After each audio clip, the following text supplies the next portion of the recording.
कुछ म्यूजिक सुन रही है आपको? हाँ जी, ड्रम्स की म्यूजिक आ रही है? म्यूजिक आ रही है अच्छी, कोई दिक्कत नहीं।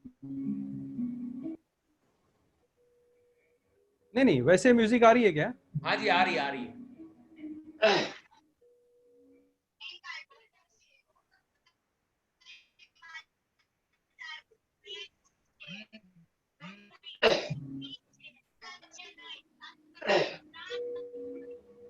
मेरा स्क्रीन शेयर हो गया? Yes sir. पहले वेलकम वगैरह कर लीजिए, मैंने ठीक इंट्रोडक्शन वगैरह सब हो जाए। फेसबुक लाइव भी चले जा रहा है 1 सेकंड में, ठीक है। स्ट्रीमिंग स्टार्ट हो रही है, अब आप अपनी कार्यवाही स्टार्ट कर सकते हैं।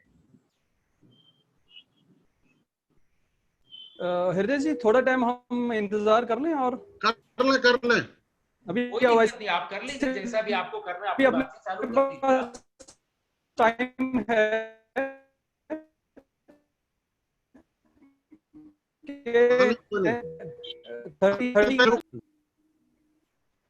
30 सर, कोई बात नहीं, शुक्रिया। Hello hello sir. हेलो, ये आवाज बहुत कम है, कभी कभी समझ आएगी नहीं आ सर, रही है, आएगी, बहुत स्लो आवाज है। चालू हो जाने दीजिए। थोड़ा साउंड बढ़ाइए। आवाज आएगी? हाँ मेरी ठीक है, आवाज ओके। आ रही है आपको पूरी? आ रही है, आ रही है। नहीं नहीं, आवाज तो आ रही है लेकिन बहुत कम है। हाँ, बढ़ा दीजिए आवाज उधर से। सर आप रूटीन के आपके सर, आपके रूटीन के स्पीकर हिसाब की कम है। थोड़ी आवाज बढ़ाइए प्लीज। इसके मेरे पास तो फुल है, मतलब बहुत स्लो है, तो हाँ, बिल्कुल क्या कान हो रहा लगा है कि करके भी सुनना पड़ रहा है। मैं राकेश जी की आवाज को बहुत अच्छी तरह सुन पा रहा हूँ, क्योंकि मैंने एक्सटर्नल जी स्पीकर लगा दिए हैं, तो बहुत बढ़िया जी आवाज आ रही है। किसी जैसे भी मैं अगर लैपटॉप में डायरेक्टली सुनता हूँ तो आवाज कुछ भी नहीं आती है, नहीं तो नहीं, इसीलिए मैं इसका ये कह रहा हूँ कि आवाज तो क्लियर है हम्म, लेकिन वॉल्यूम उसी कम की है। बात कर रहा हूँ सर, वॉल्यूम की ही बात कर रहा हूँ। जी जी क्योंकि जी क्योंकि क्या होता है कि भी किसी किसी लैपटॉप में, या अगर हम फोन पे हैं या किसी और चीज पे हैं, तो उसमें ना आवाज स्पीकरों की इतनी मजबूत नहीं होती है, तो जी हम दूसरा एक्सटर्नल सोर्स कर सकते हैं। जैसे भी मैंने एक स्पीकर अलग लगा लिया है, तो उससे उससे आवाज अच्छी आ रही है। फिर जी। भी एक बार चेक कर लेते हैं।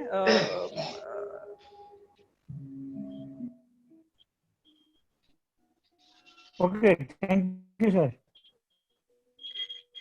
Welcome sir. Rakesh ji, sir आपकी ये शेयरिंग जो है वो मिनिमाइज कर दीजिए प्लीज। अच्छा, तो ये तो आपको हमें बताना पड़ेगा भाई। शेयरिंग में जाइए। मैं अभी तो हमारा ये स्क्रीन आ रहा, अजय स्टॉप शेयर आ गया, बढ़िया बढ़िया बढ़िया बढ़िया, आ गया, एकदम बढ़िया आ गया जी। ठीक है।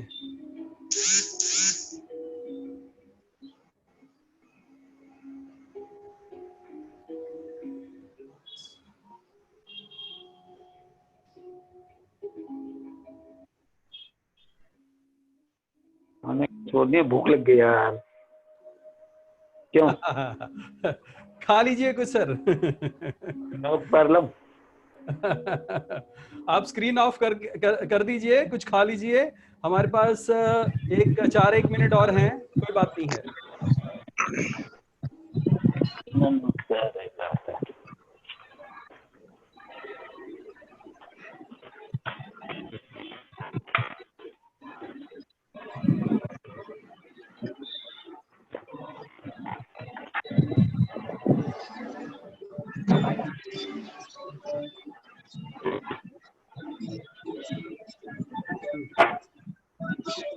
विनोद जी, हवा तो ठंडी आ रही है, दरवाजे खोलूं? आवाज आएगी। हवा तो ठंडी है।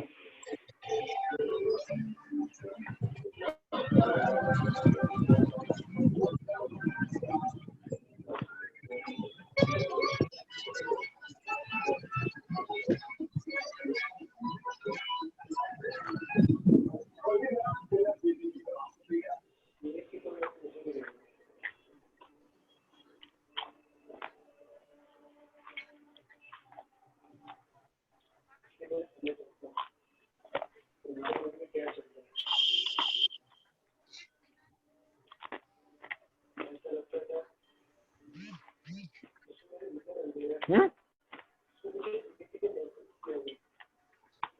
कहाँ गए? अब सही चल रहा है प्लेन?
खत्म हो गई अभी थोड़ी देर लगे,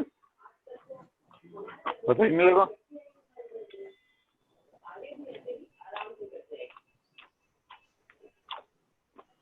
विनोद साहू जी, आपका स्वागत है। थैंक यू सर, बहुत बहुत धन्यवाद। सबको वॉइस क्लियर आ रही है? प्लीज आप चैट बॉक्स पे ओके कर सकते हो।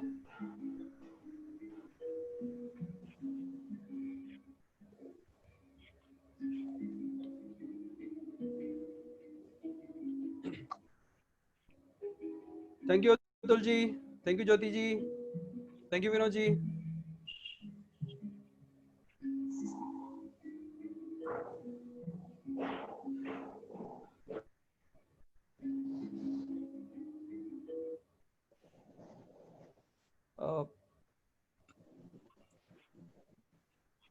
हम प्रोग्राम की शुरुआत करते हैं। टाइम हो गया है हमारा 35 साल। 35 साल इंसान एक ही काम में लगा हुआ हो, वो शुरुआत की सीढ़ी चढ़ता है और आखिरी तक मैनेजमेंट लेवल तक जाता है। कितने इंसान होते हैं ऐसे जो एक ही रास्ते पे लंबी तरह चलते हैं।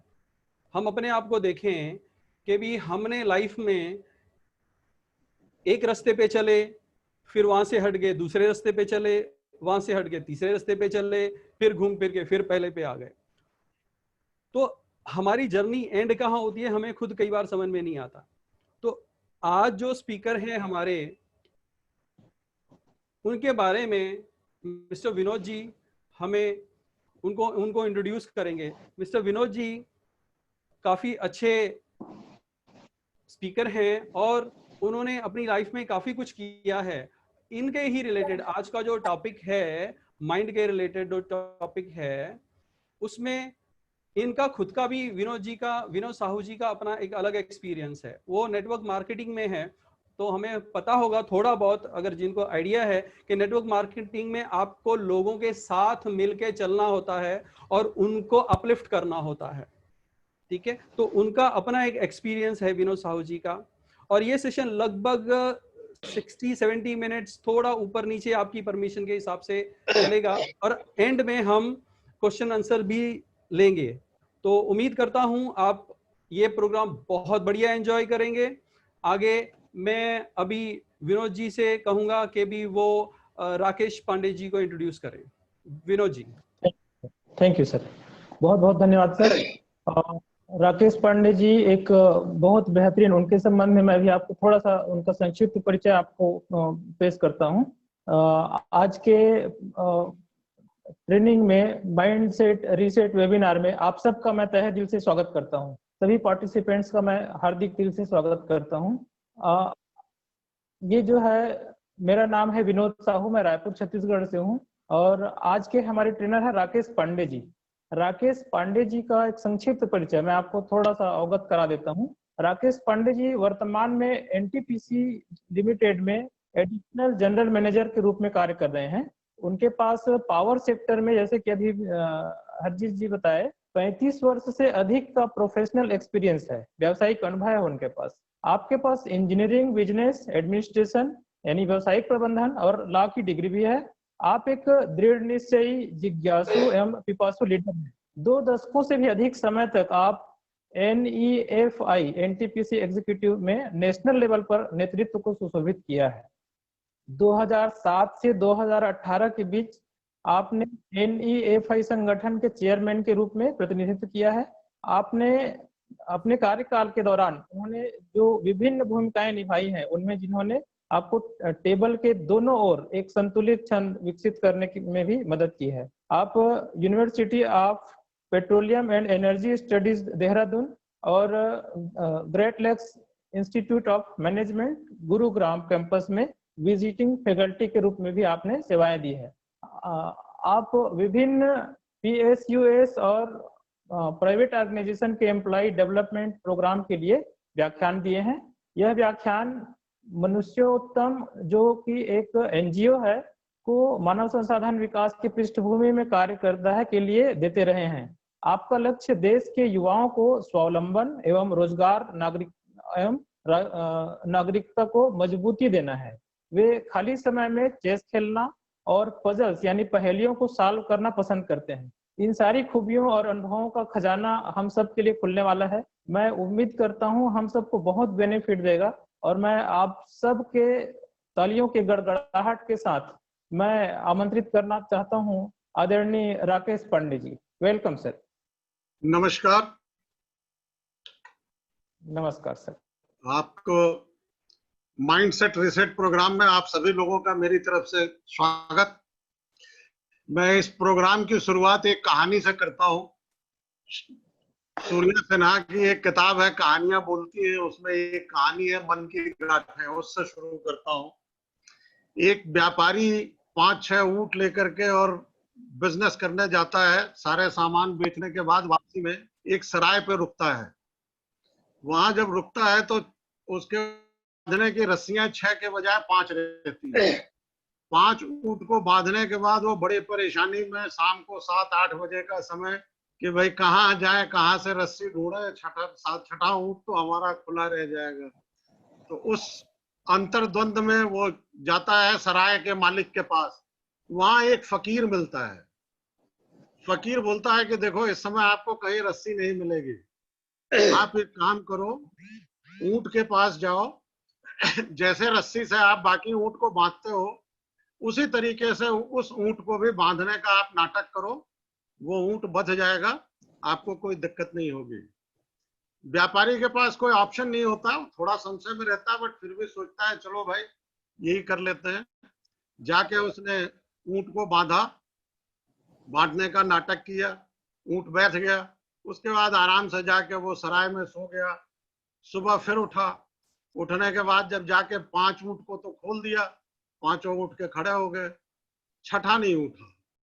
उसने छठे को डंडे से मारना शुरू किया, ढेर सारे डंडे मारे, बट वो छठा ऊंट जो है उठ के खड़ा ना हुआ। फिर फकीर आ गया, बोला भाई इसको तो तुमने शाम को बांधा था, अभी तो आपने खोला नहीं, उठेगा कैसे? हाथ रह गया, बोला कहाँ है, तो बांधा ही नहीं है। बोला फकीर ने फिर याद दिलाया कि शाम को आपको सारा इस तरीके से बताया था, आपने बांधा था, अभी आप खोलो, देखो खड़ा हो जाएगा। सेठ ने उसको खोलने का ड्रामा किया और उसके बाद फिर ये ऊंट खड़ा हो गया, खड़ा होके चल दिया। बेसिकली कहानी का सार है कि ढेर सारे हम लोगों के मन में भी इसी तरीके की ऐसी गांठें हैं जो हमें जिंदगी के सफलता के पथ पे जाने चाहिए। वो गांठें एक पूरी साइकिल्स ऑफ आवर थॉट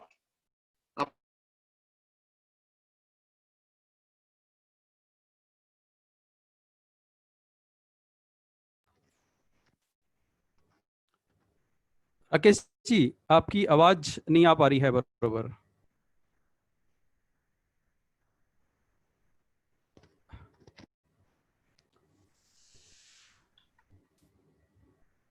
क्या ये I am audible?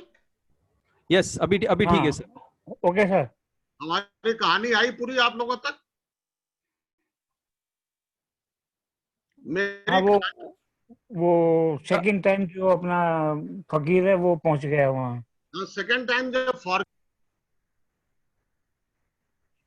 Hello. Hello, वो फिर साउंड बराबर नहीं है सर। हाँ, आपकी आवाज क्रैक हो रही है राकेश जी। स्पीकर थोड़ा सा अगर अपने पास रख लेते हैं तो, या वायर थोड़ा सा चेक कर लीजिए प्लीज। वॉइस क्लियर नहीं है अभी? हाँ, वॉइस आपकी काफी क्लियर है, बीच में रुक रही है। तो मैं कॉलर माइक लगाऊं क्या चलेगा सर। अभी? बढ़िया है सर। चलिए, अभी एकदम क्रैक नहीं हो रही ना? नहीं, अभी क्रैक नहीं हो रही है सर। शुक्रिया सर, प्लीज कंटिन्यू। हाँ, तो जब सुबह वो ऊंट को खोलने के लिए गया फकीर, तो उस समय एक ऊंट जिसको उसने बांधने का नाटक किया था, वो ऊंट, बाकी सारे ऊंट 5 उठ गए। फिर फकीर सेठ किया जब, तो फकीर ने बोला कि इसको भी आप उसी तरीके से खोलो, तभी तो वो ऊंट उठेगा, नहीं तो नहीं उठेगा। उसने फिर ऊंट को खोलने का नाटक किया, ऊंट उठ गया। तो बेसिकली क्या है, कहानी का सार है, हमारे मन में ढेर सारी ऐसी गांठें होती हैं जिन गांठों का हमें अंदाजा नहीं होता है। वो गांठें हमारे लिए एक बेड़ियों की तरह काम करती है। It could be shackle of our thoughts, it could be restricting our basic capability, limiting beliefs. हमारे सफलताओं से भी कुछ बेड़ियां बन जाती हैं, बट वो सारे हमारे माइंडसेट के ऊपर होती हैं। और डिफरेंट तरीके से इसमें जो पिक्चर्स है वो जस्ट डिस्क्रिप्टिव है, बट बेसिक इशू है कि जो हमारी सफलता है, उस सफलता में it is proven, now science has proved it, कि 80% माइंडसेट का रोल होता है, 20% हमारी योग्यताओं का, स्किल सेट का, और हमारी जो भी नॉलेज हमने गेन की हुई है उसका होता है। और इसी का रीजन होता है कि हमें ढेर सारे रिपीटेटिव पैटर्न्स होते हैं लाइफ में, क्योंकि हम ढेर सारा ज्ञान अर्जित करते हैं, वो अप्लाई भी करते हैं, तो हमारा सबकॉन्शियस माइंड काम कर रहा होता है, माइंड सेट के रूप में, पैराडाइम के रूप में कंट्रोल कर रहा होता है, वो हम कभी ढंग से आइडेंटिफाई नहीं कर पाते हैं, और वो एक रोल प्ले करता है जिसकी वजह से हमारी सफलताएं नहीं रहती हैं। इसको और भी एक डिफरेंट तरीके से समझें हम, तो जैसे हमारे यहाँ हमारे शास्त्रों में शंकर भगवान के त्रिनेत्र की बात की गई है। साइंस बोलता है पीनियल ग्लैंड के बारे में और पिट्यूटरी ग्लैंड के बारे में। पीनियल ग्लैंड और पिट्यूटरी ग्लैंड एक स्ट्रेट लाइन में होती है, और बेसिकली पीनियल ग्लैंड और पिट्यूटरी ग्लैंड के बीच में it is our intellect and emotion, जो हमारा ब्रेन है और जो हमारा माइंड है, जो हमारा कॉन्शियस या प्री कॉर्टल कॉर्टेक्स है और जो हमारा सब कॉन्शियस माइंड है, और दोनों के बीच में ईगो है। So basically, it is mindset which plays the role in our success and failure. जो हमारी मना स्थिति है वो बहुत बड़ा रोल प्ले करती है हमारी सफलताओं और असफलताओं में। दूसरी चीज होती है कि हम लाइफ में हमारे 5 डायमेंशन हैं।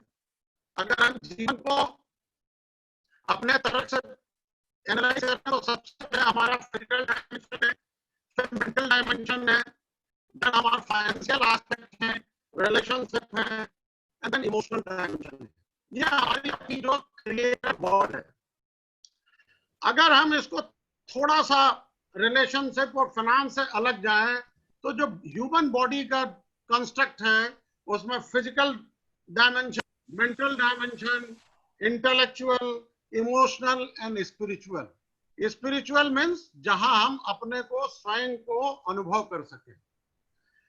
और अगर हम डिफरेंट डायमेंशन में जाए अपने 5 डायमेंशन को समझने के लिए, तो हम अगर अपने को ढंग से देखें तो हम 2 डायमेंशनल वर्ल्ड में तो हम पढ़ाई करते हैं। जब हम पढ़ाई करते हैं तो सारी पढ़ाई ब्लैक बोर्ड पे करते हैं, और ब्लैक बोर्ड पे जितनी चीजें देखते हैं वो 2 डायमेंशन में देखते हैं। बट जब हम अपने एग्जिस्टेंस को देखते हैं तो वो 3 डायमेंशन है, जहां हमें आउट ऑफ बॉक्स थिंकिंग की बात की जाती है। हम अपने कमरे में बैठे हैं तो 3 डायमेंशन में है। 4th डायमेंशन होता है जो हम अपने को समय के साथ जोड़ देते हैं। जब हम टाइम स्पेस के रिलेटिविटी में जाते हैं तो then we are in 4th dimension, and again when we move to the 5th dimension, that is spirit. So basically, if we analyze our whole life, then it is from mindset to the spirituality or spirit. और उसकी वजह से आज की date में हम IQ की भी बात करते हैं, EQ की भी बात करते हैं, SQ की भी बात करते हैं। ये मैं हिंदी इंग्लिश मिक्स बोल रहा हूं, इससे कोई दिक्कत तो नहीं है? हेलो, बेहतरीन है सर। बेहतरीन है ना? मैं अब आपको गीता के 2 श्लोक कोट करूंगा। चंचलम ही मना कृष्ण प्रमाथ बल विदृढ़म तस्याहम निग्रहम मन्ये वायोरिव सुदृशकरम। बेसिकली अर्जुन ने भगवान कृष्ण से बोला है, the mind is very fickle indeed O Krishna, turbulent, strong and obstinate. I think it is impossible to control the mind as a wind. ये आज से मतलब अगर हम युगाब्द को लेके चले तो हम इस समय युगाब्द 5022 में है, 5022। इट मींस 5022 साल पहले जब कृष्ण की और अर्जुन की और जब महाभारत युद्ध की बात है तो उस समय में माइंड के बारे में कि माइंड फ्रिकल है, इसके बारे में कृष्ण से अर्जुन ने बोला था और कृष्ण ने उसको कंफर्म किया। असंशयम महाबाहो मनोदुर्ग्रहम चलम अभ्यासेन तु कौन्तेय वैराग्येण च गृह्यते। It is undoubtedly very difficult to curb the restless mind, but it is possible by suitable practice and by detachment. So detachment is very difficult thing. हालांकि भगवान कृष्ण ने उस समय डिटैचमेंट की बात की थी। आज की डेट में जब हम जितनी mind science, psychology of belief, biology of belief, ये सारी चीजें जो आ गई, इनके आने के बाद ढेरों चीजें, ऑफ कोर्स जो हमारी महाभारत है या रामायण है, उसको कई दफे हम ये भी बोल देते हैं कि it is merely a fiction, but now the science has proved it. इसका एक और मैं उदाहरण आपको अभी देता हूं माइंडसेट के बारे में, एलिफेंट माइंडसेट के बारे में। अगर आप किसी पालतू एलिफेंट को देखें तो जब छोटे पे एलिफेंट को पकड़ के महावत लाता है तो उसको बड़ी मोटी रस्सी से बांधा जाता है और इतनी मोटी रस्सी होती है उस हाथी के पैर में तो उस हाथी वो रस्सी तोड़ नहीं पाता। वो हाथी कई बार प्रयास करता है क्योंकि फ्री में एकदम स्वतंत्र विचरण करने वाला जीव है, प्राणी है। वो प्रयास करता है, ढेर सारे प्रयास करता है। कई प्रयास के बाद उसका एक माइंडसेट डेवलप होता है और वो फिर उस पर प्रयास करना बंद कर देता है। वही हाथी बड़ा होता है और उस रस्सी से कई गुना बलवान हो जाता है, बट कई गुना बलवान होने के बाद वही रस्सी से वो बांधा जाता है और वो कभी तोड़ने का प्रयास नहीं करता। यही हम लोगों की मन स्थिति है। जो हमारा माइंडसेट है, इट इज द सेम। हम ढेरों चीजें अपने मन में विश्वास कर लेते हैं, सब कॉन्शियस माइंड में, कॉन्शियस माइंड के थ्रू ही हम एंटर कर देते हैं। हमें वो पता भी नहीं होता है, कभी हम उसको एनालाइज भी नहीं करते हैं और बाद में वो मना स्थिति हमें परेशान करने लगती है। यहां तक सबको मेरी बातें सही लग रही हैं?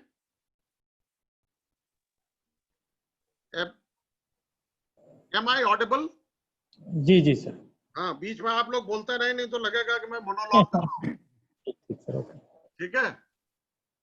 वैसे भी हमारा वेबिनार का एक्सपीरियंस नहीं है, मैं तो क्लास में क्लासेस लेता रहा हूँ फिजिकल। एनीवे, इसमें माइंडसेट में साइकोलॉजिस्ट कैरोल ड्वेक ने बहुत काम किया। ये जो नेक्स्ट लाइन हमने लिखी है, mindset is the self perception people hold about themselves.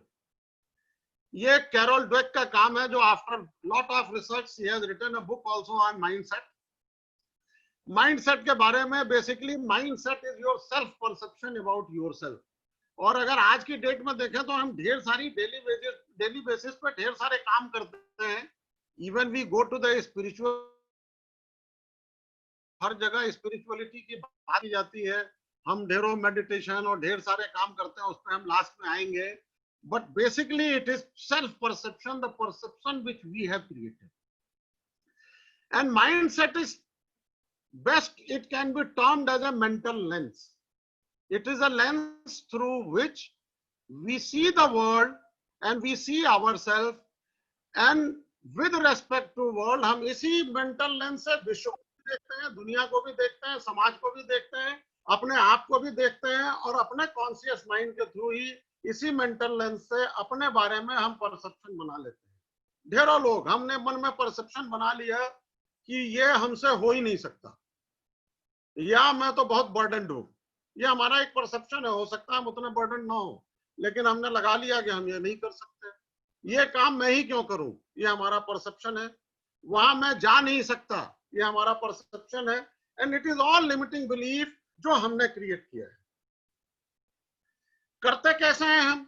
Basically it is through sensory organs, जो हम फील करते हैं, देखते हैं, महसूस करते हैं, उस महसूस के हिसाब से हमारा इमोशनल स्टेट जागृत होता है, किसी चीज पर रिएक्ट करते हैं, गुस्सा होते हैं, कहीं बड़े खुश होते हैं, बट वो सारी चीजें हमारी सबकॉन्शियस माइंड रिकॉर्ड कर रही होती है।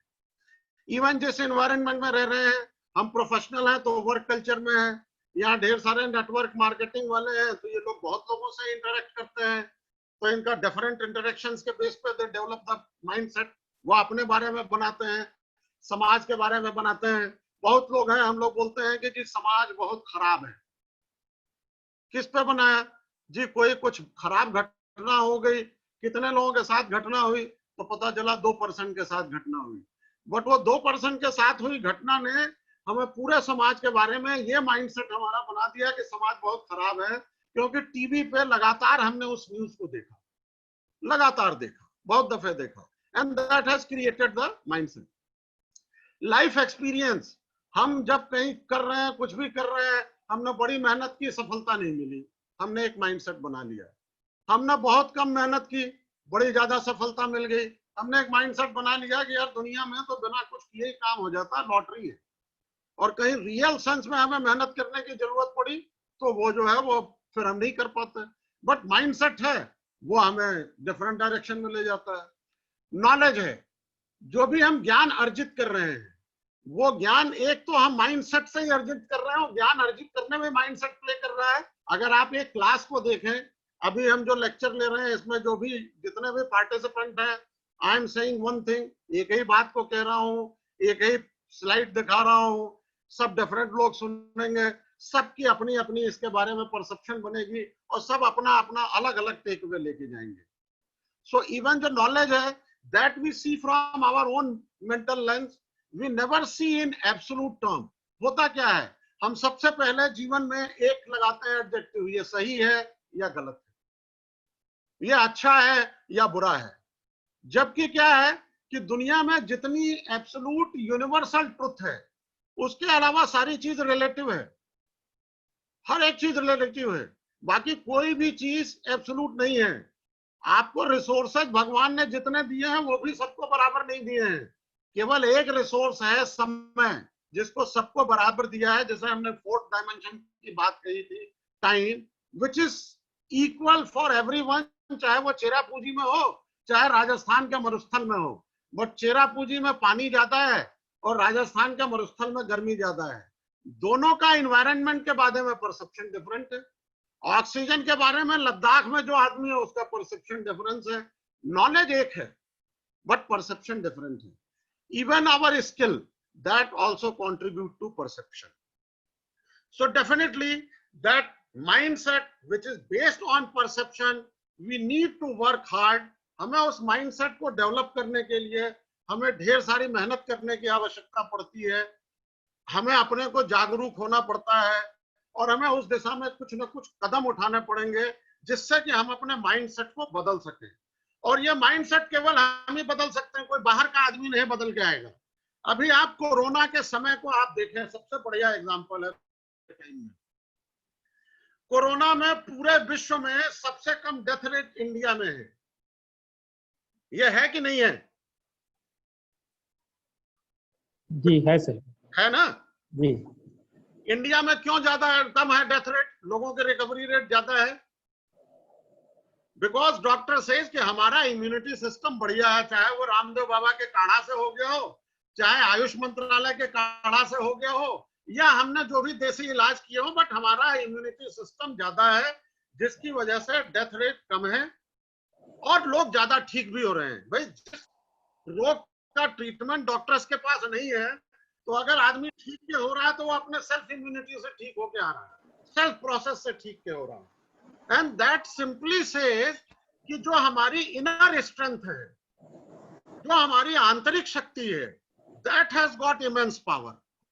वो एक ऐसी शक्ति है जिससे हम दुनिया में कोई भी मिरेकल कर सकते हैं, वो हम ही कर सकते हैं।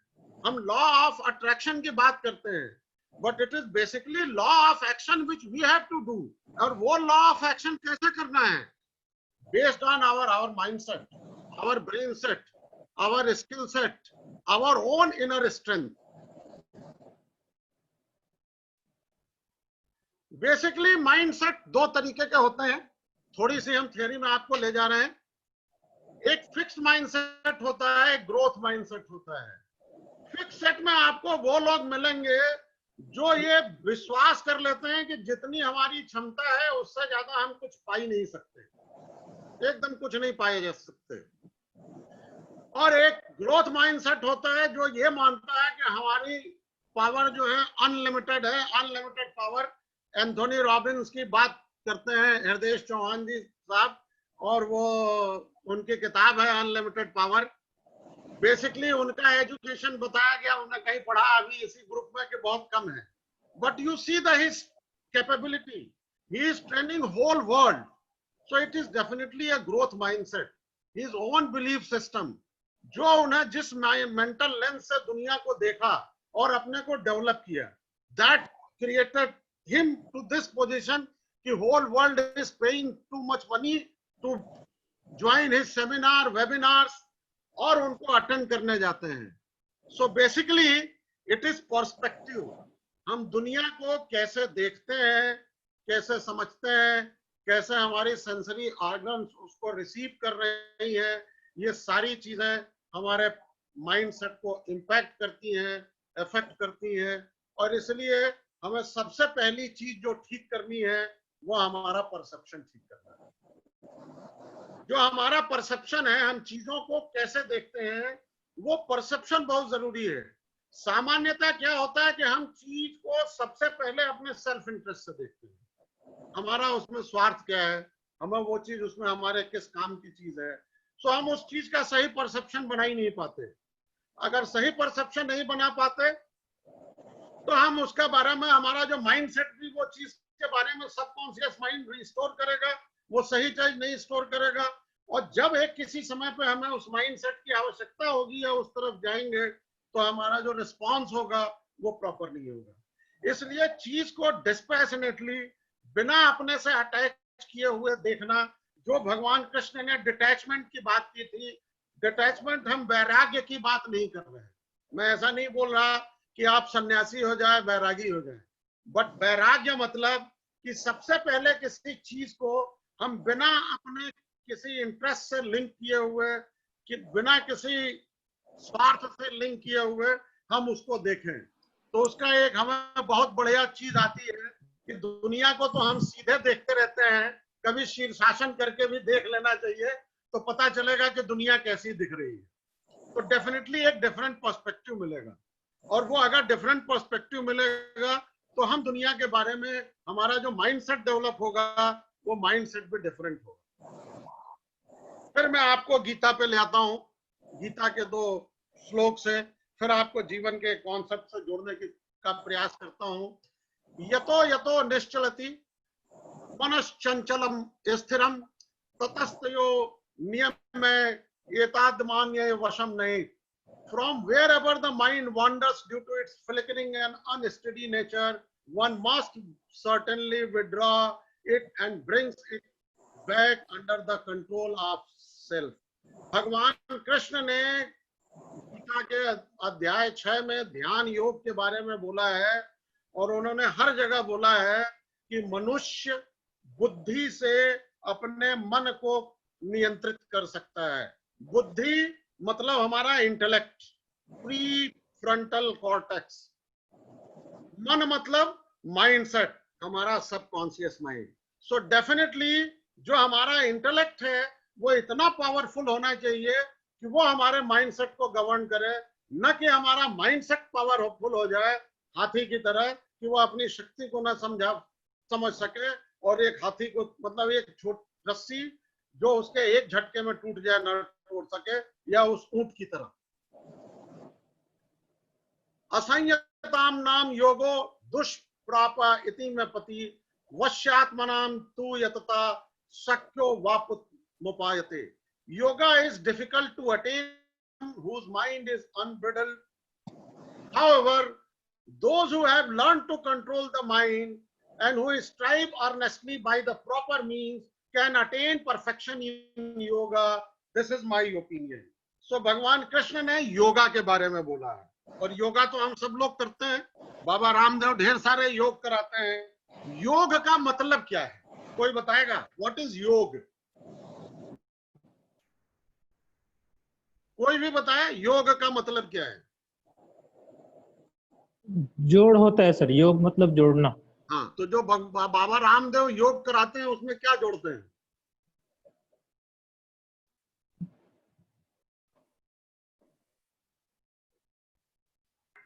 योग मतलब जोड़ना ही होता है सर। वो बाबा रामदेव शरीर को जोड़ देते हैं माइंड के साथ। चलिए सर, आपका एक प्रयास ठीक है, बट बाबा रामदेव शरीर को माइंड के साथ नहीं जोड़ते, शरीर को सांसों के साथ जोड़ते हैं। बोलते हैं कि आप ये क्रिया करिए तो सांस छोड़िए, और ये क्रिया कीजिए तो सांस लीजिए। So basically it is addition of your breath with your physical activity is first order of yoga. Patanjali के अष्टांग योग को देखेंगे तो पहले 5 योग जो हैं वो 5 योग शारीरिक क्रियाओं पे और यम नियम पे आधारित है।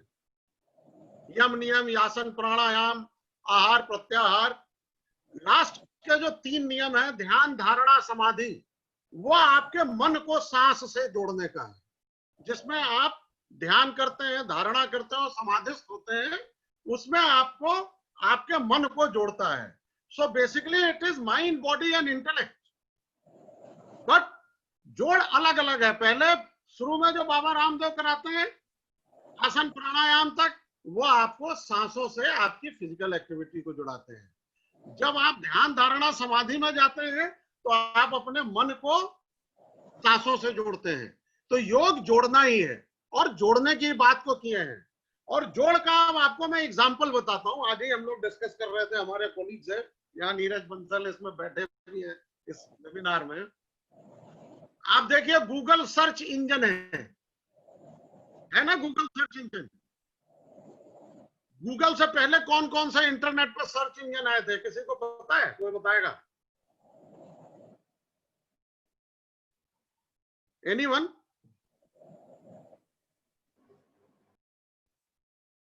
हम गूगल सर्च इंजन यूज करते हैं ना इंटरनेट पे अभी।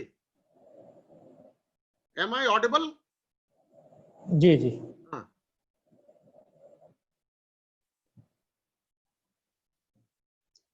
देखिए गूगल से पहले याहू सर्च था, W3 कैटलॉग, अली वेब, जंप स्टेशन, ढेर सारे सर्च इंजन आए, बट वो सर्च इंजन पॉपुलर नहीं हुए। जो काम गूगल कर रहा है उतना काम वो भी करते थे, बट गूगल ने ढेरों चीजों को योग किया उसके साथ। ढेर सारे आप देखिएगा तो ढेर सारे जोड़ है सर्च इंजन के अलावा, और सारे गूगल में उन जोड़ों ने गूगल को पॉपुलर कर दिया। आप ये जो मोबाइल फोन यूज कर रहे हैं, स्मार्टफोन, आप देखिए उसमें कैमरा भी जोड़ दिया, वीडियो कैमरा भी जोड़ दिया, टॉर्च भी जोड़ दिया, ढेर सारी चीजें जुड़ी हैं, फोन भी जुड़ा हुआ है। योग आपको कहा ले जा, देखिए कितनी चीजें जुड़ी हैं। हम सिनर्जी की बात करते हैं, वो योग है। हमारे हृदय जी टीम मैनेजमेंट में ढेर सारे क्लासेस लेते होंगे, वहां भी योग है। तो बेसिकली योग जो है वो हमारे माइंड सभी चीज करने का एक सॉल्यूशन है। वो योग क्या करना है, दैट वी विल डिस्कस। अगर हम वेदांता पे चलें, हम माइंडसेट पे अभी डिस्कस कर रहे हैं, फिर आपको सॉल्यूशन एक स्लाइड में समझाते हैं। वेदांता पे चलें। वेदांता में हमारी 3 अवस्थाओं के बारे में बोला है। Vedanta means all Indian mythology, सबका सारांश। हम वेदों की बात कर लें, पुराणों की बात कर लें, तो हम वेदांता में मतलब उसमें गीता भी इंक्लूडेड है, बट गीता में इस तरीके के उपदेश नहीं है। उसमें ध्यान योग है, कर्म योग है, ढेर सारे हैं। बट वेदांता में ढेर सारी मैथोलॉजी का कॉम्बिनेशन है। So if you go in Vedanta, we generally are in 3 states. एक अवस्था में होते हैं, वेकिंग स्टेट में होते हैं, एक ड्रीम स्टेट में होते हैं जो सपनों में बहुत रहते हैं, एक डीप स्लीप स्टेट में होते हैं। हमारे 3 स्टेट होते हैं। जो वेकिंग स्टेट में है, वेकिंग स्टेट में हम सारी चीजें देखते हैं। जो ड्रीम स्टेट में होते हैं उसमें हम कुछ डिफरेंट चीजें देखते हैं। डीप स्लीप में हम कहीं और होते हैं। आप तीनों स्टेट में देखेंगे तो आप अपने आप को हर एक जगह अलग अलग पाएंगे। जब डीप स्लीप में रहते हैं तो हम एकदम एम्प्टीनेस में रहते हैं। डीप स्लीप में हमारे मन में कोई थॉट भी नहीं रहता। मेडिटेशन में जब हम कई दफे बोलते हैं ना कि थॉटलेस मेडिटेशन, सो जो थॉटलेस मेडिटेशन है मतलब हमारे दिमाग में, सबकॉन्शियस में कुछ नहीं है। कुछ नहीं मीन्स कि हमारा कॉन्शियस माइंड उसे उस समय कुछ नहीं ले रहा है। So deep sleep is emptiness. Even the Bible says कि जो human evolution is from emptiness, मतलब जो आदमी का जो उद्भव हुआ वो एम्प्टीनेस से हुआ। And that's what Vedanta says. But तीनों waking, dream and deep sleep में जब आप एम्प्टीनेस में रहते हैं तो ऑल 3 स्टेट में आपका एक स्टेट एग्जिस्ट करता है, that is I. Myself was in waking, myself was in dream, myself was in deep sleep, I was waking, I was dreaming, I was in deep sleep. मैं जगा था, मैं सोया था, गहरी नींद में सोया था, मैं सोया था बट सपने देख रहा था। तीनों में मैं होता है। वेदांता सेज कि हमें तीनों को इंटीग्रेट करना है। Integration means mind, body and soul, तीनों को इंटीग्रेट करना है। Mind, body and intellect. जब हम इंटेलेक्ट और सोल की बात करते हैं तो मतलब सदचित आनंद, एक बहुत फेमस, वो दीपक चोपड़ा के आप कभी कोई उनकी किताब पढ़िए तो उसमें सच्चित आनंद में बहुत ज्यादा उन्होंने फोकस किया है। सच्चित आनंद एक मंत्र है जो सनातन धर्म में सबसे ज्यादा यूज करते हैं। चित आनंद, उसमें भी basically it is integration of mind, body and intellect. तो मतलब हम जब उस स्टेट में एक 4th स्टेट में पहुंचते हैं जो प्योर कॉन्शियसनेस होता है, तुरिया स्टेट होता है, जैसे तुरिया वेदांता में बोलते हैं where pure consciousness. So that is the state जबकि हम रियल सेंस में हम उस योगिक अवस्था में होते हैं जिसको हम डिटैच्ड कहते हैं। सो हमें उस स्टेट में जाने के लिए, जिसको ढेर सारे राइटर्स ने उसको 3rd डायमेंशन बोला है, हम क्या करते हैं उसमें अपने एफर्ट को रिजल्ट से हम डिटैच कर देते हैं। भगवान कृष्ण ने बोला है कर्मण्येवाधिकारश्च मा फलेषु कदाचन। मीन्स हमारे अधिकार क्षेत्र में क्या है, हमारा कर्म, फल नहीं है, कर्म है। एक किसान को अगर खेती करनी है तो उसको निराई, गुड़ाई, जुताई, जल संचयन सारे काम करना है, समय पे खाद डालना है, नहीं तो फसल नहीं होगी। बट फसल होने के बाद 1 एकड़ खेत 10 क्विंटल अन्न देगी या 1 क्विंटल अन्न देगी या 15 क्विंटल अन्न देगी, वो उसके बस में नहीं है। अन्न देगी या नहीं देगी वो बस में नहीं है, बट कर्म करना उसके बस में है। तो अगर उसने वो उसको अपने फल से लिंक कर दिया तो अगले साल अगली फसल में वो काम नहीं कर सकेगा। बाढ़ आ गई, फसल बह गई, किसान कैसे चलेगा? सो जो योग का मतलब बेसिकली जो डिटैचमेंट की बात भगवान कृष्ण ने कही कि हमें अपने को फल से डिटैच करके रखना है। अगर हम फल से डिटैच करके रखेंगे तो हम हमेशा उस एनर्जी स्टेट में रहेंगे, उस इंथुजियाज्म में रहेंगे कि जिससे हम अब अगली लड़ाई को, अगर एक लड़ाई हम हार भी गए तो अगली लड़ाई जीत लें। आप देखिए भारत के इतिहास में हम ढेरों लड़ाइयां पढ़ते हैं। मोहम्मद गोरी की लड़ाई देखिए और पृथ्वीराज चौहान की लड़ाई देखिए। मोहम्मद गोरी 17 बार हारा बट 18वीं बार जीत गया। तो अगर 17 बार के फल से वो अटैच करता तो 10 बार 11वीं बार की लड़ाई के बाद 12वीं लड़ाई न लड़ता, 13वीं लड़ाई न लड़ता। बट हो सकता है कि 17 लड़ाई में जो सेल्फ सक्सेस का साइकिल क्रिएट किया पृथ्वीराज चौहान ने, that imprisonment is his own success that led to loss in 18th fight, 18th battle he lost. Even हम वेदांता से मैस्लो थ्योरी को लिंक करते हैं। मैस्लो थ्योरी में फिफ्थ डायमेंशन, फिफ्थ ऑर्डर की हाईएस्ट डिग्री की जो नीड बोलता है, that is self actualisation, and that simply is based on the fact कि human being have tendency to self actualise. Human being अपने आत्म साक्षात की तरफ स्वयं से अपना आत्म साक्षात्कार कर सके, जो वेदांता और गीता में कहा है, उसकी तरफ जा सकता है। Definitely detachment and that yoga is a difficult job.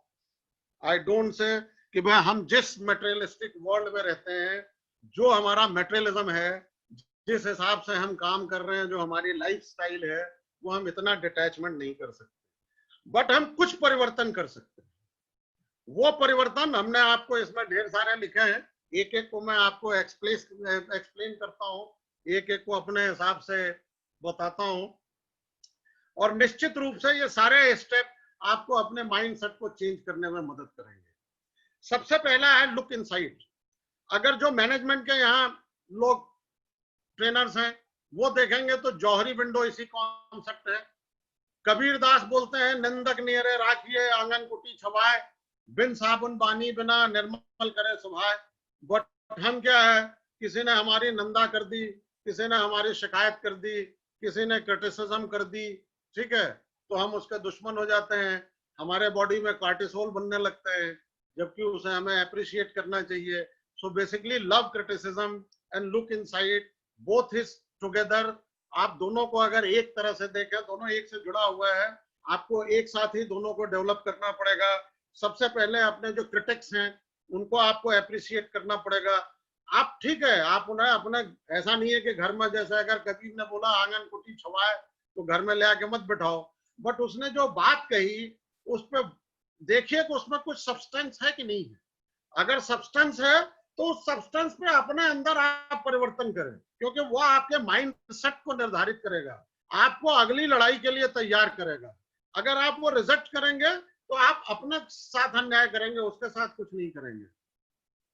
Second most important thing जो मैं लोगों को सजेस्ट करता हूं, sportsman spirit, sports person spirit. आप किसी भी स्पोर्ट्स पर्सन को देखो, अभी धोनी रिटायर हो गए हैं, धोनी ने तो ढेरों मैच हारे होंगे, ढेरों जीते होंगे, क्यों बताइए भाई? क्रिकेट मैच तो हम सब लोग देखते हैं। जी जी सर। धोनी की जीत ज्यादा रही होगी कि हार ज्यादा रही होगी? हार ज्यादा रही होगी सर। हार ज्यादा रही ज्यादा होगी, है, हैं? जीत ज्यादा रही होगी। तो वो एनालाइज करना पड़ेगा कि इंटरनेशनल क्रिकेट में जीत ज्यादा है कि हार ज्यादा है। Okay sir. ठीक है, बट जीत हार दोनों है। बट धोनी के स्पिरिट में आपको कभी कमी लगी? कभी भी? कभी नहीं। क्यों नहीं लगी? क्योंकि आप अभी T20 मैचेस बहुत होते हैं, चलो कोरोना की वजह से अभी नहीं हो रहा, नहीं तो हम सब लोग बहुत देखते हैं। फुटबॉल हॉकी के गेम में उतना हमें देखने को नहीं मिलता है, बट T20 के गेम में तो आजकल हम डेली बेसिस पर जब भी सीजन आएगा तो आप ऑब्जर्व करना, और आप ऑब्जर्व करना लूजिंग कैप्टन के स्टेटमेंट, विनिंग कैप्टन के नहीं। विनिंग कैप्टन तो जीत में है, उसमें हो सकता है उस समय अहंकार बढ़े, बट जो हारा हुआ कप्तान है उससे स्टेटमेंट लिया जाता है। आप जनरली देखिएगा वो क्या बोलता है, आज का दिन हमारा नहीं था, हमारे बच्चे बहुत बढ़िया खेले, एक कैच हमसे मिस हो गया, बहुत बढ़िया था, वो एक बॉल मिस कर गया, बट उसके खेल में कमी नहीं थी। वो क्या करते हैं, वो आप देखेंगे तो वो एफर्ट को अप्रिशिएट करते हैं, अपने को रिजल्ट से डीलिंग करते हैं। जो भगवान कृष्ण ने गीता में कहा है कर्मण्येवाधिकारश्च मा फलेषु कदाचन, वो है गीता का detachment. You see the sports person, any sports person, अगर कोई आप याद करो भारतीय क्रिकेट टीम जब पहली बार 83 में वर्ल्ड कप जीती थी, उससे पहले तो हर बार लास्ट रहती थी ना, तो कभी इंडियन क्रिकेट टीम में वर्ल्ड कप जीतने का स्पिरिट ही ना आती। इंडियन क्रिकेट टीम ना जीतती तो कहो एशिया में कोई टीम ना जीतती, लंका भी जीती, पाकिस्तान भी जीती। तो and that has created Pygmalion effect, that has created Domino's effect, ढेर सारी चीजें हुई। तो वो स्पोर्ट्स पर्सन स्पिरिट हमें अपने अंदर डेवलप करना बहुत जरूरी चीज है। एक तीसरी चीज मैं आपको बता रहा हूं, सो व्हाट। पंजाबी में बोलते हैं की फर्क पैंदा। यार ये तो बड़ा बुरा हो गया, की फर्क पैंदा, बड़ा खराब हो गया, की फर्क पैंदा। पंजाबी लोग बहुत बोलते हैं, हमारे हरजीत सिंह जी, मतलब वो उनके यहाँ बहुत बोली जाती होगी। सो बेसिकली सो व्हाट, क्या हुआ आपके साथ, बहुत खराब हुआ, आप अपने आप से कहो क्या हुआ भाई, आगे बढ़ो। जीवन हमेशा आगे बढ़ना है, it is not backward, it is going forward. So जब गोइंग फॉरवर्ड है तो आप तो जब उसकी चिंता में बैठ गए तो आपने आगे जाने की गाड़ी को तो रोक दिया भाई। आप तो ये सोचने लगे कि हमारे साथ क्या हो गया, बट आपको सिंपली अपने दिमाग को ये मैसेज देना है, so what, I have to move ahead. Love criticism हमने बता दिया। चाइल्ड क्यूरियोसिटी, ये बहुत जरूरी चीज है। आप बच्चे को देखो, उसको आप ना बताओ तो नंगा बिजली का तार भी छू देगा। मेरे बेटे ने तो बचपन में छू दिया था। तो बेसिकली बच्चे में एक क्यूरियोसिटी होती है कि हर एक चीज को जानने की, हर एक चीज को जानने की। मैं ये अपने बोलता हूं, मैं आजकल एक किताब लिख रहा हूं, उस किताब हमारी पब्लिश हो जाएगी 15-20 दिन में। उसमें इस टॉपिक को हमने दूसरे तरीके से टच भी किया है। मैं हमेशा ये बोलता हूं विद ड्यू अपॉलॉजी, क्योंकि हम सारे एडल्ट लोग हैं, कि मैं उस क्षमा के साथ बोल रहा हूं कि हम जो चाइल्ड से एडल्ट बनते हैं, ये थ्रू प्रोसेस ऑफ एडल्ट्रेशन बनते हैं। ये मैं बोलता हूं, हमारे कोलीग एक आध दो इसमें ज्वाइन किए होंगे, वो लोग सुने भी हैं। आई ऑलवेज से कि we are become adult through the process of adulteration. वो एडल्ट्रेशन किस चीज का होता है? हमारे सेल्फ इंटरेस्ट का। वो एडल्ट्रेशन होता है हमारे ग्रीड का, हमारी ढेर सारी अपेक्षाओं का। और उस एडल्ट्रेशन में हम क्या करते हैं कि हम वो जो चाइल्ड क्यूरियोसिटी होती है, या जो क्यूरियोसिटी होती है जीवन में कुछ सीखने की, जानने की जो ललक होती है, वो हम खत्म कर देते हैं, जबकि वो ललक आवश्यक है। अब हम स्पिरिचुअल गुरु के पास जाते हैं, स्पिरिचुअल गुरु के पास जाते हैं तो आपसे मेडिटेशन सिखाता है। मेडिटेशन में वो क्या बोलता है कि आप चाइल्ड लाइक बिहेवियर करिए, थॉट को आने दीजिए और थॉट को जाने दीजिए। व्हाट ही डज, वो आपको फिर उसी एडल्ट स्टेज से अनएडल्टेटेड स्टेज में ले जाता है, जो भगवान कृष्ण ने गीता में बोला प्योर कॉन्शियसनेस, जो वेदांता में बोला गया प्योर कॉन्शियसनेस, जिसको मैस्नो में बोला self actualization, highest degree of awareness, जहां आप अपने को सबसे अच्छे तरीके से जान सके। सो बेसिकली हमें उस स्टेज में जाना है। उसके तो चाइल्ड क्यूरियोसिटी डेवलप करें। ये हम वैसी चीजें बता रहे हैं जो हम कर सकते हैं, इसमें कोई ऐसी चीज नहीं है जो हम नहीं कर सकते हैं, बट करने में हमें ब्रेक द रूटीन भी करना होगा। ये मैंने इसलिए स्पेसिफिकली लिखा है कि हम लोग क्या है कि आजकल टाइम मैनेजमेंट का जमाना है कि नहीं है? टाइम मैनेजमेंट पे क्लासेस भी लेते हैं, हमारे कुछ ट्रेनर्स भाई भी होंगे जो टाइम मैनेजमेंट पे क्लासेस लेते हैं। Harjeet ji, am I audible? Hello? जी सर। कुछ मतलब हम सब लोग सुन रहे हैं या चैट बॉक्स से कहीं से लोग नहीं सर, सुन रहे हैं सर, सुन रहे हैं सर। आप और से सुन रहे हैं क्या? चैट बॉक्स पे बातें हो रही हैं, तो थोड़ा उस पे भी ध्यान दे दीजिएगा करते करते, ताकि क्योंकि हम आपको डिस्टर्ब नहीं करना चाहते हैं। हम चैट बॉक्स हमारे पास, हमें इसका इस हाँ, टेक्नोलॉजी आइडिया। हमारे पास टाइम थोड़ा है, तो सबका टाइम बचाने के लिए ये चलिए चीजें। ठीक है, तो हम ब्रेक द रूटीन। बेसिकली क्या है कि टाइम मैनेजमेंट में हम इतने बिजी हो गए कि 9 बजे से 10 बजे तक ये करना है, 10 बजे से 11 बजे तक ये करना है। But basically I personally believe कि it is not time which you have to manage, it is you have to manage yourself. Time तो 24 घंटे सबके पास है भाई, आप अपने को ऑर्गेनाइज करो ढंग से कि आपकी जो भी जिम्मेदारियां हैं वो पूरी हो जाए। टाइम को नहीं मैनेज करना है, टाइम 24 के 24 घंटे रहेगा, इंडियन स्टैंडर्ड टाइम अपनी स्पीड से चलेगा, आप अपने को व्यवस्थित करें। तो उस व्यवस्था में आप अपने रूटीन को जरूर ब्रेक करें। क्या रूटीन ब्रेक करेंगे? ढेर सारे स्क्रीन से लगे रहते हैं, आप टीवी को छोड़ दीजिए, कभी मोबाइल को छोड़ दीजिए, अखबार पढ़ना छोड़ दीजिए, कई चीजें ऐसी जिसको आप छोड़ सकते हैं।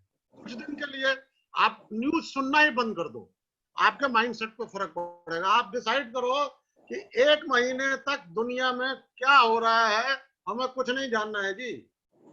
सबसे भले हैं मूढ़ जिन्हें न व्यापे जगत गति, ठीक है?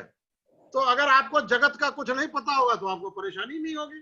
फोकस ऑन योरसेल्फ, आप अपने काम को करिए, अपने को जो भी आपका रूटीन, मतलब जो भी आपके दायित्व है उसका पूरा करिए, नेटवर्क मार्केटिंग करिए, क्लास करिए। मोदी जी क्या कर रहे हैं छोड़ दीजिए, राहुल गांधी क्या कर रहे हैं छोड़ दीजिए, सुशांत सिंह राजपूत पे क्या हो रहा है छोड़ दीजिए, लिव इट। आप उससे डीलिंग कर लो अपने को, आप देखिए क्या चेंजेस आता है। डेवलप न्यू हैबिट, कुछ भी नई हैबिट डेवलप करिए। लूडो खेलना छोड़ दिया तो लूडो ही खेलना शुरू कर लो, कुछ भी कर लें, ताश खेलना शुरू कर लीजिए। किताब पढ़ना छोड़ दिया हो तो किताब पढ़ना शुरू कर दीजिए।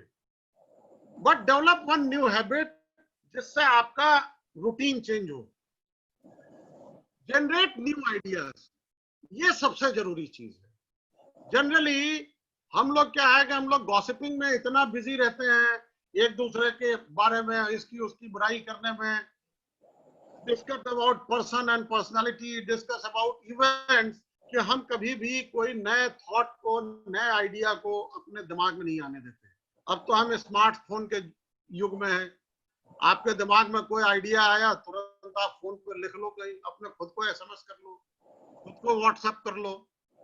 बट आपको आइडिया को अगर आपके दिमाग में आ रहा है तो उस आइडिया को आपको कहीं लिखना है और उस आइडिया पे आपको कुछ करना है। अगर आप ये करेंगे तो डेफिनेटली आपका जो माइंडसेट है वो रिसेट होगा। अब हम आपको कुछ वो चीजें बताने जा रहे हैं जो हम लोग करते हैं, डिस्कस करते हैं। मेडिटेशन, आज की डेट में हम सब लोग मेडिटेशन की बहुत ढेर सारी बात कर रहे हैं, डिफरेंट तरीके के मेडिटेशन हम लोग करते भी हैं।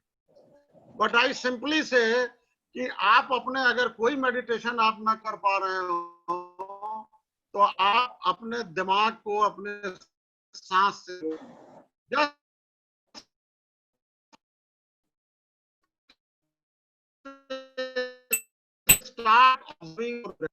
उसका एक रिदम है। जब आप सांस लेते हो तो सो की आवाज आती है, जब आप सांस छोड़ते हो तो हम की आवाज होती है। सो हम इटसेल्फ इज ए मेडिटेशन। आप ध्यान से अपने सांस को ऑब्जर्व करेंगे तो आपका मन महसूस करेगा। जब आप सांस लेंगे तो सो आएगा, जब सांस छोड़ेंगे तो हम आएगा। तो सो हम के साथ रहना अगर आपने शुरू कर दिया तो सोहम एक ऐसा स्ट्रॉन्ग मेडिटेशन है कि आप काम कर रहे हैं, लेक्चर ले रहे हैं, उस समय भी आप सोहम में रह सकते हैं और आप जो चीज चाह रहे हैं वो बोल भी रहेंगे।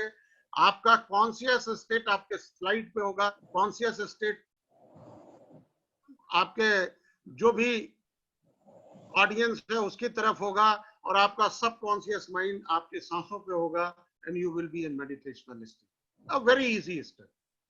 आजकल ग्रेटिट्यूड थेरेपी एंड फॉरगिवनेस बहुत करते हैं, होपोनोपो प्रेयर करते हैं, but these two are very strong tool.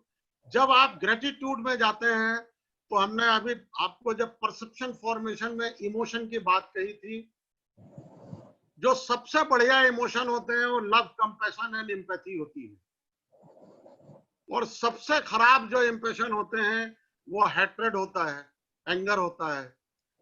जब आप फॉरगिवनेस में जाते हैं तो आप अपने हेट्रेड और एंगर को इमीडिएट माफ करते हैं। जो भी आपके साथ बुरा इवेंट हुआ, आपको सिंपली अपने मन को, क्योंकि जब आप किसी को क्षमा करते हैं और किसी से आप बदला लेने जाते हैं तो वो इवेंट उसके पास नहीं रहता, वो आपके दिमाग में रहता है। द मोमेंट आप एक खराब स्टेट में आए, एनएलपी की भाषा में कि जो आपके मन में एक स्टेट आया और आप स्टेट ऑफ रिवेंज में गए, तो उससे रिलेटेड सारे थॉट आपके दिमाग में है, ये उस आदमी के पास नहीं है। आप उसका स्ट्रेटेजी फॉर्मुलेशन करते हो, लड़ने का तरीका बनाते हो, और सब कुछ आपके दिमाग में है। तो जो स्ट्रगल है वो आदमी नहीं कर रहा है जिससे आपको गुस्सा है, वो स्ट्रगल आप कर रहे हो और आपका दिमाग कर रहा है। अगर आपने क्षमा कर दिया तो क्षमा करते ही वो आपका दिमाग बोझ से मुक्त हुआ, वो आदमी नहीं बोझ से मुक्त होगा, आपका दिमाग बोझ से मुक्त होगा। वो फॉरगिवनेस से प्रेयर है, ग्रेटिट्यूड उससे एक स्टेज आगे है। आपने सबके लिए, दुश्मन को भी आपने आभार व्यक्त किया कि चलो जी उसने हमें क्रिटिसाइज किया बट वो निंदक नहीं रहे, राखिए हमें एक रास्ता बताया कि यार इससे हमारी पर्सनालिटी में ये चेंज हो गया, तो I am grateful to him. So that gratitude leads to love, compassion and empathy. फिर एक बहुत बड़ा, मैं तो इसको भाई परसू करता हूं, लिविंग फॉर अदर्स। ये बहुत बड़ा वैल्यू है, एक बहुत बड़ा वर्च्यू है, जो हमारा एक मिशन बताया था इंट्रोडक्शन में कि समाज को एक सशक्त समाज या कुछ गरीब तबके के युवकों को हम उनको आत्मनिर्भर बना सके, कि जो सरकार की तरफ ना देखें, अपने रोजगार के लिए खुद स्वरोजगार कर सके। तो वो उस हिसाब से मैं अभी जो किताब लिख रहा हूँ, उस किताब से जो भी हमारी अर्निंग होगी उसकी आधी मैं उस एनजीओ में डालूंगा, आधी कोविड के फाइट में पीएम केयर्स फंड को डाल दूंगा। ये मैंने किताब में लिखा है, मार्केट में जब जाएगा तो हमने रीडर से अपील भी की है उसमें कि भाई आप हमारे किताब को पब्लिसाइज करें, जिससे मेरे इस मिशन को स्ट्रेंथ मिले। बट बेसिक उसमें हमारा अपना एक बिलीफ है, लिविंग फॉर अदर्स। अपने लिए जिए तो क्या जिए, तो जिए दिल जमाने के लिए। ये बहुत फेमस गाना है। आप अगर सही तरीके से देखो तो जानवर भी अपने और अपने परिवार के लिए जी लेता है, तो हम तो मनुष्य हैं। तो अगर हम अपने को केवल अपने और अपने परिवार के लिए और अपने स्वार्थ के लिए रेस्ट्रिक्ट कर रहे हैं, तो कहीं ऐसा तो नहीं कि हम अपनी क्षमताओं को रेस्ट्रिक्ट कर रहे हैं, अपने माइंडसेट को रेस्ट्रिक्ट कर रहे हैं। उसको जरूर हमें देखना होगा। One more concept I wish to give, जो कि आपको माइंडसेट निर्धारण में बहुत काम करता है, गिविंग एंड कॉन्ट्रीब्यूटिंग एटीट्यूड। देखिए, हम सब लोग भगवान की पूजा करते हैं। भगवान की पूजा इसलिए करते हैं कि वो दाता है, हम उसके पास जाते हैं उसके दरबार में लेने के लिए। हमेशा हम उसके पास जाते हैं, दाता है तो हम जाते हैं मांगने के लिए और उसकी पूजा करते हैं। हम ये भी चाहते हैं कि हमारी पूजा की जाए, हमें भी इतना रेस्पेक्ट मिले कि लोग हमारे पास आए। तो जब हम चाहते हैं कि हमें रेस्पेक्ट मिले और हमारे पास आए, तो हमें कहीं ना कहीं उस दाता की तरह अपने को प्रेजेंट करना होगा। उस दाता की तरह हम कहीं अपने को पोजीशन करें, अपने मना स्थिति को पोजीशन करें, और निश्चित रूप से ये हमें सफलता की तरफ ले जाएगी। क्योंकि जब हम दाता के पोजीशन में अपने को ले जाते हैं तो हम समाज के लिए कंट्रीब्यूट करने जाते हैं। हम ये नहीं देखते हैं कि नरेंद्र मोदी हमारे लिए क्या कर रहे हैं, हम ये देखते हैं कि देश के लिए हम क्या कर पा रहे हैं। हम एक सच्चे नागरिक हैं, तो हमारा देश के प्रति हमारा भी दायित्व है, चाहे हम वो टैक्स दे के करें, किसी गरीब आदमी की मदद करके चलें, किसी और की मदद करके करें, बट हमारा देश के प्रति दायित्व है, इस समाज के प्रति दायित्व है। तो हम उस दायित्व का निर्वहन कर रहे हैं कि नहीं कर रहे हैं। तो द मोमेंट हम इसमें जाते हैं, वो डेफिनेटली हम उसको एक अपने को उस समाज की स्थिति में ले जाते हैं कि जो हमें एक समाज में ऊंचे स्थान पे ले जाता है, हमारे मना स्थिति में परिवर्तन होता है और हम कम एफर्ट से भी ज्यादा रिजल्ट ला पाते हैं। And last, living in the present. Mindfulness की आज की डेट में बहुत ज्यादा बात होती है, क्योंकि हम जो कुछ भी कर रहे हैं वो वर्तमान में कर रहे हैं। हम किसी के बर्थडे में जाते हैं तो प्रेजेंट लेके जाते हैं ना, एक गिफ्ट लेके जाते हैं और बोलते हैं प्रेजेंट लेके आए हैं। Means this present which God has gifted us, but we are not able to enjoy that present, the gift which almighty has given.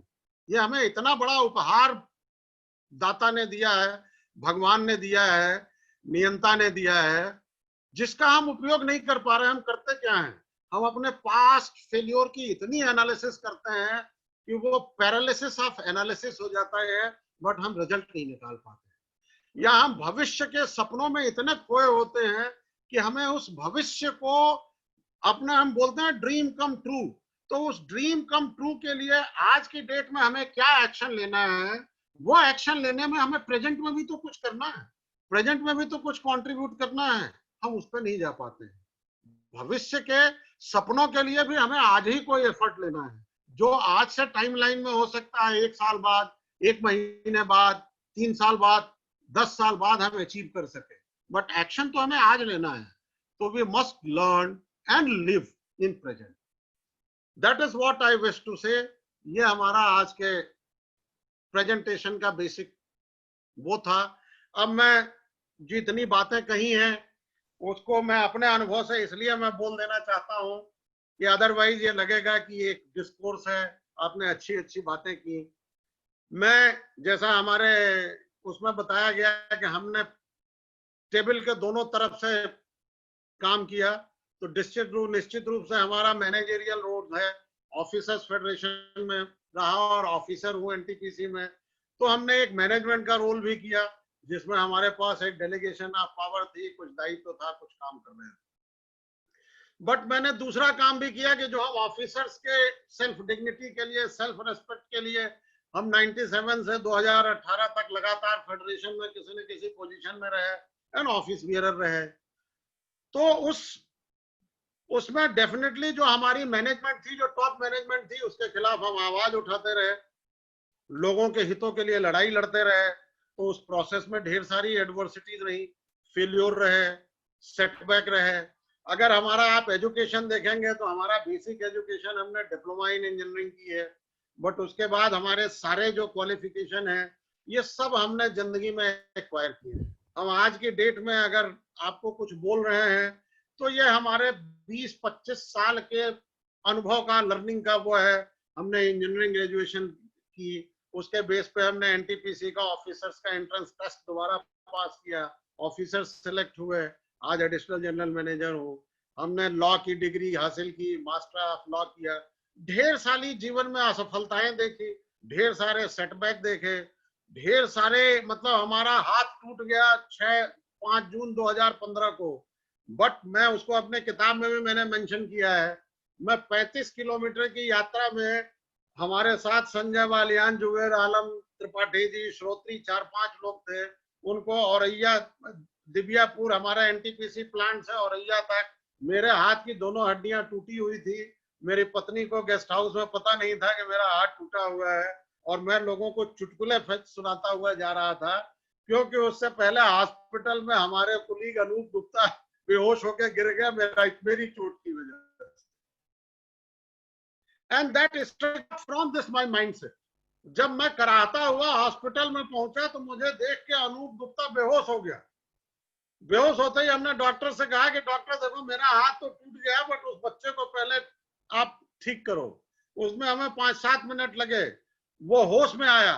फिर हमने कहा चलो यार, मैं अब चलते हैं, हमें हॉस्पिटल में बिठाओ एम्बुलेंस में। वो भी मारुति वो थी, ओमनी थी, खड्डे वाली सड़कें गांव की, उसमें 35 मिनट 40 मिनट की जर्नी, लगभग 1 घंटे की जर्नी थी, 35 kilometre.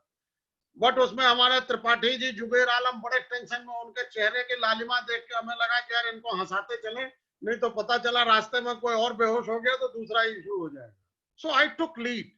So it is not so, देखो जो आपके साथ हो गया वो तो हो गया, बट उस एडवर्सिटी को अगर आपने एक्सेप्ट नहीं किया तो आगे आप रिस्पॉन्ड नहीं कर पाएंगे। And my dear friends, this is the difference between reaction and response.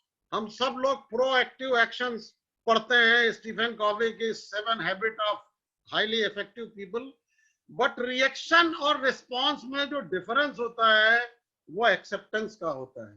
अगर आप किसी भी एडवर्सिटीज को, किसी भी फेलियर को आप एक्सेप्ट कर लेते हैं तो वो रिस्पॉन्स में बदल जाता है, नहीं तो रिएक्शन होता है। और रिएक्शन आपका नॉन, मतलब आपका इंटेलेक्ट नहीं करता है, वो आपका माइंड करता है।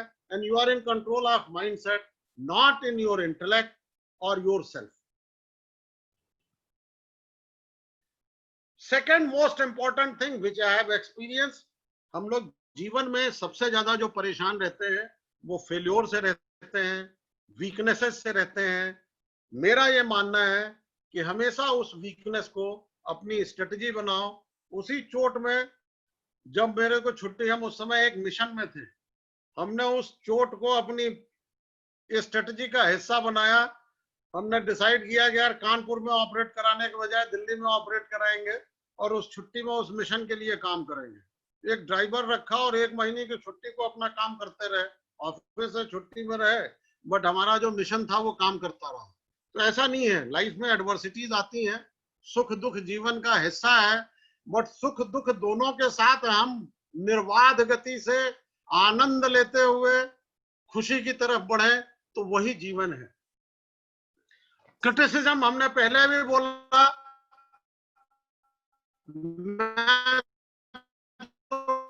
हमारे वेबिनार में है, तो हमारे चूंकि नेता था तो पॉलिटिकल क्रिटिसिज्म भी हम बहुत झेला। एंड आई कैन से कि मेरे में जो भी फॉर्म है वो सारे हमारे क्रिटिक्स की वजह से है। दोस्त तो आपको ढेर सारी प्रशंसा कर देते हैं, बट क्रिटिसिज्म ही आपको रास्ता बताता है कि आप उधर चलो जी, ये परिवर्तन करो, नहीं तो आप गड़बड़ हो रहे हैं। One more thing I always से, क्योंकि हम जीवन में सही गलत में बहुत ज्यादा पढ़ते हैं, जैसे हमने शुरू भी बोला कि सही गलत कुछ होता नहीं है। हम लोग डिसीजन को बोलते हैं राइट एंड रॉन्ग डिसीजन, जबकि हमेशा अगर आप देखेंगे तो डिसीजन जो है वो डिसीजन है, राइट रॉन्ग नहीं है। डिसीजन राइट रॉन्ग कम होता है कि आपने आज एक निर्णय लिया और उस निर्णय का फल आपको 1.5 साल बाद मिला, 6 महीने बाद मिला, आप एनालाइज करते हो कि ये डिसीजन था कि रॉन्ग था। बट फैक्ट ये है कि वो जो निर्णय का फल है वो आपके पक्ष में है कि आपके विपक्ष में है, आपके लिए अप्रोप्रिएट है कि इनअप्रोप्रिएट है। तो मैं आप लोगों से सिंपल एक कहना चाहता हूं कि आप अपने जीवन में एक इमीडिएट चेंज करें कि राइट रॉन्ग के बजाय आप जीवन में अप्रोप्रिएट और इनअप्रोप्रिएट में जाएं। आपकी जो आवश्यकता है, आप भोजन करने जा रहे हैं तो वो आपके लिए रिक्वायर्ड है कि नहीं है। खाना खाना जरूरी है ये माइंडसेट नहीं है। अभी आपको भूख लगी है, रिक्वायर है, एक रोटी खा लीजिए, जरूरत है, नहीं जरूरत है मत खाइए। एक वजह है और खाना खाना है, वो कॉन्सेप्ट नहीं सही है। बट हमें भूख लगी और एक रोटी हमारी जरूरत है तो वो है। तो basically we should live in required and non required paradigm, appropriate and inappropriate, then right and wrong, because जो जस्टिस का कॉन्सेप्ट है, आप किसी भी जस्टिस को, भगवान राम की बात हम करते हैं, 500 साल बाद लोग बोल रहे हैं कि मंदिर वहां बनने जा रहा है, सन 48 से मुकदमा चल रहा है और 2000 आपके 20 में फैसला हुआ, मतलब 70 साल, करीब करीब 72 साल लगे फैसला होने में। जबकि नेगोशिएशन उसी समय अगर नेगोशिएट हो गया और यही फैसला उसी समय हो गया होता कि चलो जी मस्जिद वाले को वहां पे मस्जिद की जगह दे देते हैं और जो मंदिर है वो उनका यहीं पर, जिनका जगह थी यहाँ मंदिर बना देते हैं, तो इतने खून खराबा नहीं होते। Negotiation is always better than justice, because negotiation आपको प्रेजेंट में रखता है। आप उसी समय आपके लिए क्या अप्रोप्रिएट है क्या इनअप्रोप्रिएट है उसका निर्णय लेते हो और आगे बढ़ जाते हो। जबकि जब आप जस्टिस की लड़ाई लड़ते हो तो आप हमेशा ये लड़ाई लड़ते हो कि हमारे साथ 1999 में ये गड़बड़ी हो गई और हम 2020 में लड़ रहे हैं, हमारे साथ 2015 में ये गड़बड़ी हो गई और हम 2021 में भी लड़ रहे हैं। तो वो हमेशा आपको पास्ट में रखता है और वो माइंडसेट आपको ढेर सारी परेशानी। सही कहा राकेश जी आपने। और मेरे को लगता है जो भी पार्टिसिपेंट सुन रहे हैं इनको राकेश जी की नॉलेज के बारे में पता चला होगा कि बाप रे, कहाँ राम जी, कहाँ गीता, कहाँ नेगोशिएशन स्किल्स और कहाँ और सारे, ठीक है, बॉडी और ब्रीथिंग। सर पता, मुझे पता नहीं है कि आप इतनी सारी नॉलेज कहाँ से लेके आए। ये डेफिनेटली 35 साल की जो बात कर रहे हैं ये उसका 100% तजुर्बा है। और आपका बहुत बहुत शुक्रिया सर। तो हमारा भी सब कुछ खत्म हो गया है, बहुत समय पे आपने बोला, ठीक है। हाँ सर, मैं कुछ चाहूंगा कि पार्टिसिपेशंस को डेफिनेटली किसी का कोई प्रश्न हो तो प्लीज आप आपको अनम्यूट कर सकते हैं और अनम्यूट करके आप अपना सवाल कर सकते हैं अगर किसी में कुछ क्लैरिटी नहीं मिली है आपको या आप कुछ और पूछना चाहते हैं तो प्लीज आप अपने आप को अनम्यूट कर सकते हैं।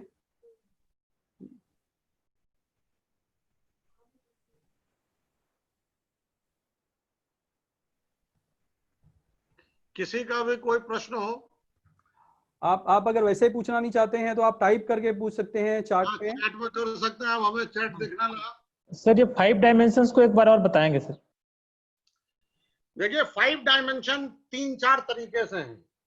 सबसे पहले हम अपने शरीर के बनावट के हिसाब से देखते हैं, तो फिजिकल डायमेंशन है जी, मेंटल डायमेंशन है, इंटेलेक्चुअल डायमेंशन है, इमोशनल डायमेंशन है एंड स्पिरिचुअल डायमेंशन। ठीक ठीक, अब थैंक यू सर। नहीं और भी है, हम पूरा मतलब अगर आप उसको ढंग से पांच डायमेंशन है, हम अपने personal day to day life में देखें तो हम खुद हैं पहले, फिजिकल, मेंटल हेल्थ, जी financial health, relationship and then emotional, और हम स्पिरिचुअलिटी में नहीं जाते हैं। ओके जी हमने जो आपको बताया 3rd 4th 5th डायमेंशन में एफर्ट है जिसको आपको रिजल्ट से डीलिंग करना है। 4th dimension is space and time and 5th dimension is spirituality. Thank you sir. बढ़िया सर, शुक्रिया। हृदय चौहान जी आप यहाँ अवेलेबल हैं हमारे पास? अगर आप सुन रहे हैं तो मैं रिक्वेस्ट करूंगा कि अगर आप आ सकते हैं कंक्लूड के लिए। Vinod ji vote of thanks के लिए तैयार हैं, तो अगर आप 2 शब्द बोलेंगे तो अच्छा लगेगा हमें भी। चौहान सर, आई थिंक चौहान सर एक्चुअली आजकल बहुत बिजी हैं।